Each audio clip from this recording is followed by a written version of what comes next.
ഭരതനാട്യത്തിന് ശേഷം ഏകദേശം ഒരു 15 മിനിറ്റ് ഗ്യാപ്പ് കഴിഞ്ഞിട്ടായിരുന്നു മോഹിനിയാട്ടം. അപ്പോൾ ഞാൻ മോഹിനിയാട്ടത്തിന് വേഗം തന്നെ റെഡിയായി. എനിക്ക് 3 പേരും കൂടി ചേർന്നിട്ടാണ്, ഒരാൾ കമ്മലിടുമ്പം ഒരാൾ നെറ്റിച്ചുട്ടി വെക്കുന്നു, അപ്പോൾ ഒരാൾ പൂ വെക്കുന്നു. അങ്ങനെ 3 പേരും കൂടെ ചേർന്നിട്ടാണ് ഗൈസ് എന്നെ ഒരുക്കിയത്. ജാസു ഭയങ്കര ഡാൻസായിരുന്നു. ജാസുവിനെ എന്നെ കണ്ടിട്ട് ചിരി നിർത്താൻ പറ്റണില്ല. എന്നെ എപ്പോൾ കണ്ടാലും അവൻ ഇങ്ങനെ ചിരിക്കാൻ തുടങ്ങും. എപ്പോൾ മോഹിനിയാട്ടം കളിച്ചാലും എൻ്റെ മനസ്സിലേക്ക് വരുന്ന ഒരു സ്റ്റോറി ഉണ്ട്. എനിക്ക് എപ്പോഴും ഓരോ സ്റ്റോറികൾ പറയാനുണ്ടാവും. ഇതെന്താണെന്ന് വെച്ചിട്ടുണ്ടെങ്കിൽ, ഞാൻ 8ാം ക്ലാസ്സിൽ പഠിക്കുമ്പോൾ മോഹിനിയാട്ടം മത്സരിക്കുകയാണ്.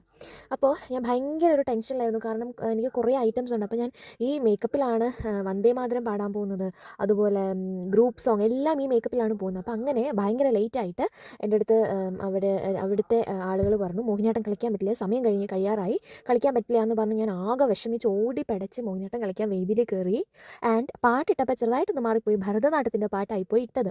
എൻ്റെ റിലേ മൊത്തം കട്ടായിട്ട് ഞാൻ ആ പാട്ടിന് ഏകദേശം 1 മിനിറ്റോളം മോഹിനിയാട്ടം കളിച്ചു. ടീച്ചർ അവിടെ നിന്ന് പറയുന്നുണ്ട് കർട്ടൻ താത്ത്, പക്ഷേ ആരും കേൾക്കണില്ല, നല്ല സൗണ്ടിലല്ലേ വെക്കുക. അങ്ങനെ എനിക്ക് എന്നിട്ടും മനസ്സിലായില്ലെന്നുള്ളതാണ്. ഞാൻ അങ്ങ് കളിച്ച് വിടുകയാണ് മോഹിനിയാട്ടം. ഭരതനാട്യത്തിൻ്റെ പാട്ടിന് വെളിയിൽ പറയുമ്പോൾ നാണക്കേടാണ്, പക്ഷെ അങ്ങനെ ഒരു സംഭവം പിന്നെ വെറുതെ ജസ്റ്റ് ഒന്ന് കളിപ്പിച്ചു. പക്ഷെ അതിന് ജഡ്ജ്മെൻ്റ് ഒന്നും ഉണ്ടായിരുന്നില്ല ഗൈസ്. അങ്ങനെ ഒരു